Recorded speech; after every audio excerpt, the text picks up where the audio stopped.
আসসালামু আলাইকুম, সবাইকে স্বাগতম জানাচ্ছি গ্রাফিক ডিজাইন ফ্রি কোর্সের অষ্টম ক্লাসে।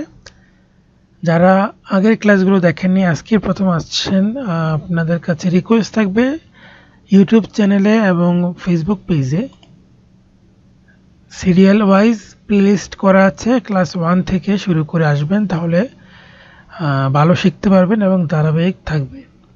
এবং আপনারা কি চান, আপনারা অনেকজন অনেক কিছু রিকোয়েস্ট করেন, যেমন অনেকেই বলেন যে ক্লাসটা একটু বড় হলে ভালো হতো, আবার কেউ বলে ক্লাসটা একটু ছোট হলে ভালো হতো, একটু আরও সহজ করে দেখালে ভালো হতো, বা খুব কঠিন লাগছে বা সহজ লাগছে। আপনাদের মন্তব্যগুলো আমি কমেন্ট সেকশনে দেখতে চাই এবং সেই অনুযায়ী কিন্তু আমি পরবর্তী লেসনগুলো তৈরি করব। তো এখানে দেখেন, এইখানে কিছু ডিজাইন আছে, যে ডিজাইনগুলো আপনি হয়তো চিন্তা করছেন যেটা কীভাবে সম্ভব বা কীভাবে করা যাবে। তো এই ডিজাইনগুলো সহজেই করা যায়, তো সেই বিষয়টা আমি দেখাচ্ছি। প্রথমত, যেমন এই একটা শেপ, এটা হচ্ছে এরকম করে রেক্টেঙ্গেল একটা শেপ যদি আপনি নেন, শিফট ওলা চেপে নিতে পারেন, তাহলে স্কোয়ার হবে। এবার এইখানে আমি আইড্রপার পিক করে এই কালারটা পিক করলাম। এবার দেখেন দুইটা কর্নার সুন্দর আছে আর দুইটা কর্নার রাউন্ড আছে, তো সেক্ষেত্রে ডিরেক্ট সিলেকশন টুল ক্লিক করে এই একটা পয়েন্টে ক্লিক করতে হবে, ডিরেক্ট সিলেকশন টুল নিতে হবে। হ্যাঁ, দেখেন এখানে টান দিলে সম্পূর্ণ পার্ট থেকে চলে আসবে, control Z. Just direct selection tool নেওয়ার পর এইখানে একটা ক্লিক করব, শিফট চেপে এইখানে একটা ক্লিক করব। এবার এদিক থেকে এবার টান দিয়ে দেবো, দেখেন আমাদের কিন্তু সেই কাঙ্ক্ষিত শেপটা হয়ে গেল। এটা হচ্ছে এই শেপটা, আর এই শেপের ভিতরে কিন্তু ইমেজ ক্লিপ করা আছে, অর্থাৎ ইমেজ ক্লিপ করা আছে। এটা নিয়ে আরও ডিটেলস ক্লাস করাবো, তবে আজকে শর্টলি আলোচনা করছি। ধরুন যে আপনি রিয়েল এস্টেট, আপনি কোনো একটা ছবি গুগল থেকে নিয়ে আসলেন রিয়েল এস্টেটের, এটাই আমি নিয়ে নিচ্ছি। এখানে আমি কন্ট্রোল ভি দিয়ে পেস্ট করলাম এবং এটা নিয়ে চলে যাব অ্যারেঞ্জ থেকে সেন্ড টু ব্যাক। এটা আপনারা এখন না পারলে হবে, এটা নিয়ে আমি আলাদা করে ক্লাস করাবো। তারপরে এই দুটাকে সিলেক্ট করে right click, make clipping marks, তাহলে কিন্তু এরকম করে ইমেজ এখানে চলে আসবে। এটা গেল। এবার এইখানে দেখেন, এইখানে এই শেপটা কীভাবে হতে পারে। খুবই সহজ, রেক্টেঙ্গেল একটা শেপ নিতে হবে, এরকম করে নেওয়ার পর এইখান থেকে লাইন টুল নিতে হবে, যেভাবে বাঁকা করে শিফট চিপে বাঁকা করে, এবং এই লাইন টুলের স্ট্রোকের পরিমাণটা বাড়াই দিতে হবে, এই যে এরকম বাড়াই দিতে হবে। এবার এটাকে অবজেক্ট থেকে এক্সপ্যান্ড করে ভেঙে দিতে হবে এই লাইনটা। এবার অল্টার প্রেস করে একটু গ্যাপ নিব আমি, নিয়ে কন্ট্রোল ডি ইচ্ছা মতো ডুপ্লিকেট করতে থাকবো। এই যে এবার আমি এই সবগুলোকে সিলেক্ট করে দিয়ে এই শেপ বিল্ডার দিয়ে অল্টার প্রেস করে এভাবে একটা একটা করে এরকম করে কেটে দিলেও কিন্তু ওই গ্যাপটা তৈরি হয়ে যাচ্ছে। কিন্তু আরও সহজে করা যায়, কন্ট্রোল জেড দিয়ে আমি আরও সহজে কীভাবে করবো, সবগুলোকে সিলেক্ট করার পর আমরা উইন্ডো থেকে পাথফাইন্ডারে যাব। পাথফাইন্ডারে গিয়ে এইখানে একটা অপশন আছে, পাথফাইন্ডারে আরও বেশ কিছু, হ্যাঁ এখানে একটা অপশন আছে ডিভাইড, এই ডিভাইড ক্লিক করে দিলাম। এবার সবগুলো কিন্তু ডিভাইড হয়ে গেছে। এবার আমাদের যেটা করতে হবে, রাইট ক্লিক করে আনগ্রুপ করতে হবে। আনগ্রুপ করার পর এইখানে একটা ম্যাজিক টুল আছে, এবং এটার জন্য একটা মেক শিওর করতে হবে আপনার ডিজাইনে অন্য জায়গায় যেন এই কালারটা না থাকে। এই জন্যটা এখানে আনকমন কালার দিতে পারেন, যেহেতু আমার এখানে অন্য কোনো ওরকম ডিজাইন নেই বা ব্ল্যাক কালারের কোনো ডিজাইন আমি এখনও তৈরি করি নাই, তো সেই জন্য আমি ব্ল্যাক কালারটা এখানে দিয়েছি। আপনি চাইলে এরকম পিঙ্ক, রেড, মানে একটু লাইট কালার দিতে পারেন যেটা আপনার ডিজাইনে নাই। তাহলে কি হবে, এই ম্যাজিক টুলের মাধ্যমে এই ব্ল্যাকটা ক্লিক করব, সব ব্ল্যাক সিলেক্ট হয়ে যাবে এক ক্লিকে, এবং কিবোর্ড থেকে ডিলিট। দেখেন একদম ম্যাজিকের মতো কিন্তু আমাদের ওই ডিজাইনটা তৈরি হয়ে গেল, যেটা এই নিচে এখানে আছে। এটা গেল। এবার এইখানের ব্যাপারটা কীভাবে করবেন, এই শেপটা, এইটার ক্ষেত্রে আমরা রোটেশন টুলসটাকে ব্যবহার করতে পারবো। সো প্রথমত আমরা একটা বৃত্ত নিব, ওকে। এই বৃত্তটা নেওয়ার পর এবার এই বৃত্তের সেন্টার পয়েন্টকে কেন্দ্র করে রেক্ট্যাঙ্গেল বক্স টানবো আমরা। তাহলে এদিক থেকে রেক্ট্যাঙ্গুলার বক্স এবং এই সেন্টার থেকে শিফট হোল্ডার চেপে, আচ্ছা শিফট হোল্ডার চেপে আমি নিচ্ছি, দেখেন সমস্যা নেই। নেওয়ার পর আমি এটা কালার চেঞ্জ করে দিচ্ছি, দিলাম সিলেকশন টুল।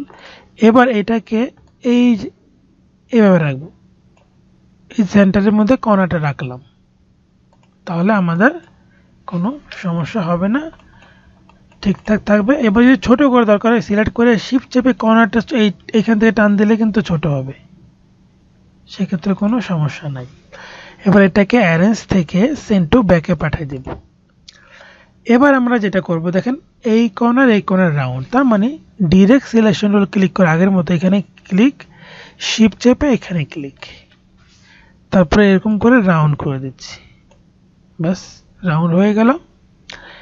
এবার সিলেকশন টুল ক্লিক করব এবং এই শেপটাকে সিলেক্ট করব, অর্থাৎ যাকে ঘোরাবো তাকে সিলেক্ট করব সব সময়, এবং তারপর রোটেট টুল নিয়ে কোন বিন্দুকে কেন্দ্র করে ঘোরাবো, এই সেন্টার বিন্দুকে কেন্দ্র করে ঘোরাবো। তাহলে আমি এখানে মানে সার্কেলের সেন্টার থেকে, তার মানে এখানে ক্লিক করে অল্টার প্রেস করে মাউসের লেফটে একটা ক্লিক করব।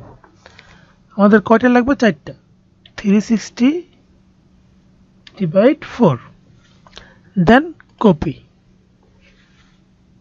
কন্ট্রোল ডি, 4টা হয়ে গেল। এখন অনেকের মধ্যে প্রশ্ন আসতে পারে, এখানে গ্যাপ আছে, আমার এখানে কোনো তো গ্যাপ আসে নাই, সেক্ষেত্রে আমরা কি করতে পারি? কোনো অসুবিধা নাই, সেই গ্যাপটা আমরা তৈরি করে ফেলবো। তো সেটার জন্য এই সবগুলোকে সিলেক্ট করে, শুধু বৃত্তটা ছাড়া সবগুলোকে সিলেক্ট করে অবজেক্ট থেকে পাতে যাব এবং অফসেট পাতে যাব, প্রিভিউ অন করব। এই দেখেন এটা প্লাস বা মাইনাস যেভাবে খুশি, যেমন আমি মাইনাস দিচ্ছি, সাপোজ যেভাবে খুশি আপনি দিতে পারেন, 12 দিলাম, ওকে। এবার যেটা করব, এই বৃত্তটা লক করে দেব, কন্ট্রোল 2 দিয়ে লক করে দেব। কেন? কারণ যেন বৃত্তটা না কাটে। এবার সিলেক্ট করার পর শেপ বিল্ডার দিয়ে অল্টার প্রেস করে এই এক্সট্রা পার্টগুলো কেটে দিলাম, দেখেন সেই গ্যাপ তৈরি হয়ে গেল। এবার কন্ট্রোল অল্টার 2 দিয়ে আনলক করে দেব। এবার এটাকে অ্যারেঞ্জ থেকে সেন্ড টু ব্যাকে পাঠিয়ে দিয়ে, হয় না দুঃখিত, উপরেই থাকবে। এবার এটাকে আমি control C, control F copy paste করে একটু বড় করব একটা। এবারে বড়টাকে সাদা কালার দিই, কিন্তু এখানে ছোটটা কোথায় চলে গেল? কন্ট্রোল ওয়াই দেন, কন্ট্রোল ওয়াই দিলে এই ছোটটা সিলেক্ট করা যাবে, রাইট ক্লিক করে অ্যারেঞ্জ থেকে ব্রিং ফন্টে নিয়ে আসেন। এবার কন্ট্রোল ওয়াই দিয়ে আবার ফিরে আসেন, এই যে দেখেন সেম এটার মতো কিন্তু আমাদের হয়ে গেল, খুব সুন্দর এই ডিজাইনটা হয়ে গেল। এবং এই প্রত্যেকটা ডিজাইন দেখেন একই স্ট্রাকচারে তৈরি করা, এরকম কার্ভ শেপে, যে এটাও সেম একই ওয়েতে করা। তাহলে এখন কিন্তু দেখেন এই ডিজাইনের সবগুলো, এই শেপ ডিজাইন যতগুলো আছে শেপ, এই শেপগুলো কিন্তু আপনি ইজিলি এখন তৈরি করতে পারবেন। দেখেন এই ডিজাইনের আরও একটা অংশ, যেমন এটা কিন্তু এখন আমরা ইজিলি করতে পারবো। আপনারা এটা ট্রাই করবেন, যেটা বর্তমানে করলাম ঠিক একই প্রসেস, জাস্ট সার্কেলকে এরকম করে আলাদা করা হয়েছে। তো এখানের যে ডিজাইনটা আমি নিয়ে কথা বলছিলাম, যে এইটা দেখেন, এই ডিজাইনটা আপনি কিভাবে সহজে তৈরি করতে পারেন। এই বক্সটা খুবই সহজে, প্রথমে একটা রেক্ট্যাঙ্গেল বক্স টেনে ফেলেন এরকম করে, নিয়ে নিলেন রেক্ট্যাঙ্গেল বক্স। এবার যেটা করবেন, এই যে লাইনগুলো দেখতে পাচ্ছেন, এই একটা লাইন, এই একটা লাইন, এই একটা লাইন, এই লাইন, এটা, এইগুলো কিন্তু সবই এই রেক্ট্যাঙ্গেল বক্সে যা আছে এটাই। তো এখন এটাকে যদি আমরা এরকম করে করতে চাই, সেক্ষেত্রে আমরা এর উপরে একটু স্পেস রেখে রেক্ট্যাঙ্গেল বক্স নিই। ধরেন যে আমি এদিক থেকেই এই কর্নার ধরে পুরাটা জুড়ে একটা রেক্ট্যাঙ্গেল শেপ নিলাম, যেটার আমি হোয়াইট কালার দিলাম। এবার এটাকে এরকম করে মেশ মিলাই দিচ্ছি, ওকে, এবার এটাকে শিফট হোল্ডার চেপে ছোট করে দেব। আচ্ছা, শিফট হোল্ডার চেপে ছোট করে দেওয়ার পর এখানে জাস্ট আমি কর্নারগুলো এরকম করে, মানে চারিদিকে একটা বাউন্ডারি থাকবে এরকম আমি দিচ্ছি। এটা স্ট্রোক অফসেট পাথ দিয়ে করতে পারতাম, তবে এভাবে করলাম, অসুবিধা নাই। ওকে, এভাবে রাখলাম। এবার অল্টার প্রেস করে, আচ্ছা এই পার্টটা একদম মিলাই দিচ্ছি। এবার অল্টার প্রেস করে একটু গ্যাপ রেখে, যে একটু গ্যাপ রাখলাম, দেখেন সেম ভাবে কন্ট্রোল ডি, কন্ট্রোল ডি। এবার এই শেপটা একটু নিচের দিকে আরো বাড়ায় বলতে হবে। হয়ে গেল। এবার আমরা এই বাম পাশের অংশটুকুর জন্য জাস্ট এভাবে একটা লাইন নিব বড় করে, সব সিলেক্ট করে শেপ বিল্ডার দিয়ে এই বক্সটা একটা, এটা একটা বক্স, এটা একটা বক্স, এটা একটা বক্স। আচ্ছা, সবগুলো একটা করে ফেলছি, কন্ট্রোল জেড। কি করব জানেন, এখান থেকে কোনো একটা কালার নিচ্ছি, নিয়ে এটা একটা দিলাম কালার। ওকে, এবার আর একটা কালার নিচ্ছি, এই অংশটুকু একটা কালার।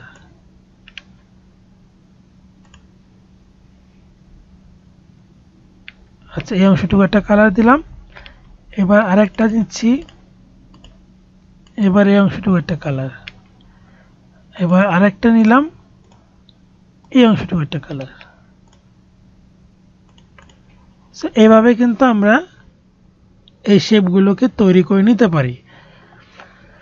তো আজকে ক্লাসটি কেমন লাগলো জানাবেন, এবং খুব কঠিন লাগছে কিনা, সহজ লাগছে কিনা, কতটুকু শিখতে পারছেন জানাবেন। আপনাদের মন্তব্যগুলো আমি কমেন্ট সেকশনে দেখতে চাই। আর হোয়াটসঅ্যাপ গ্রুপে থাকেন, কারণ হোয়াটসঅ্যাপ গ্রুপে সবাই বেশি কথা বলেন, তাই মেসেজ অফ করে রাখছি। কিন্তু আমার হোয়াটসঅ্যাপে কিন্তু আপনারা নক করতে পারবেন হেল্পের জন্য। আমাকে পার্সোনালি মেসেজ করবেন হেল্পের জন্য। আমি আমার সাধ্যমতো ফ্রি সময়ে ইনশাল্লাহ আপনাদেরকে হেল্প করব। সো ভালো থাকেন, ধন্যবাদ সবাইকে, আসসালামু আলাইকুম, আল্লাহ হাফিজ।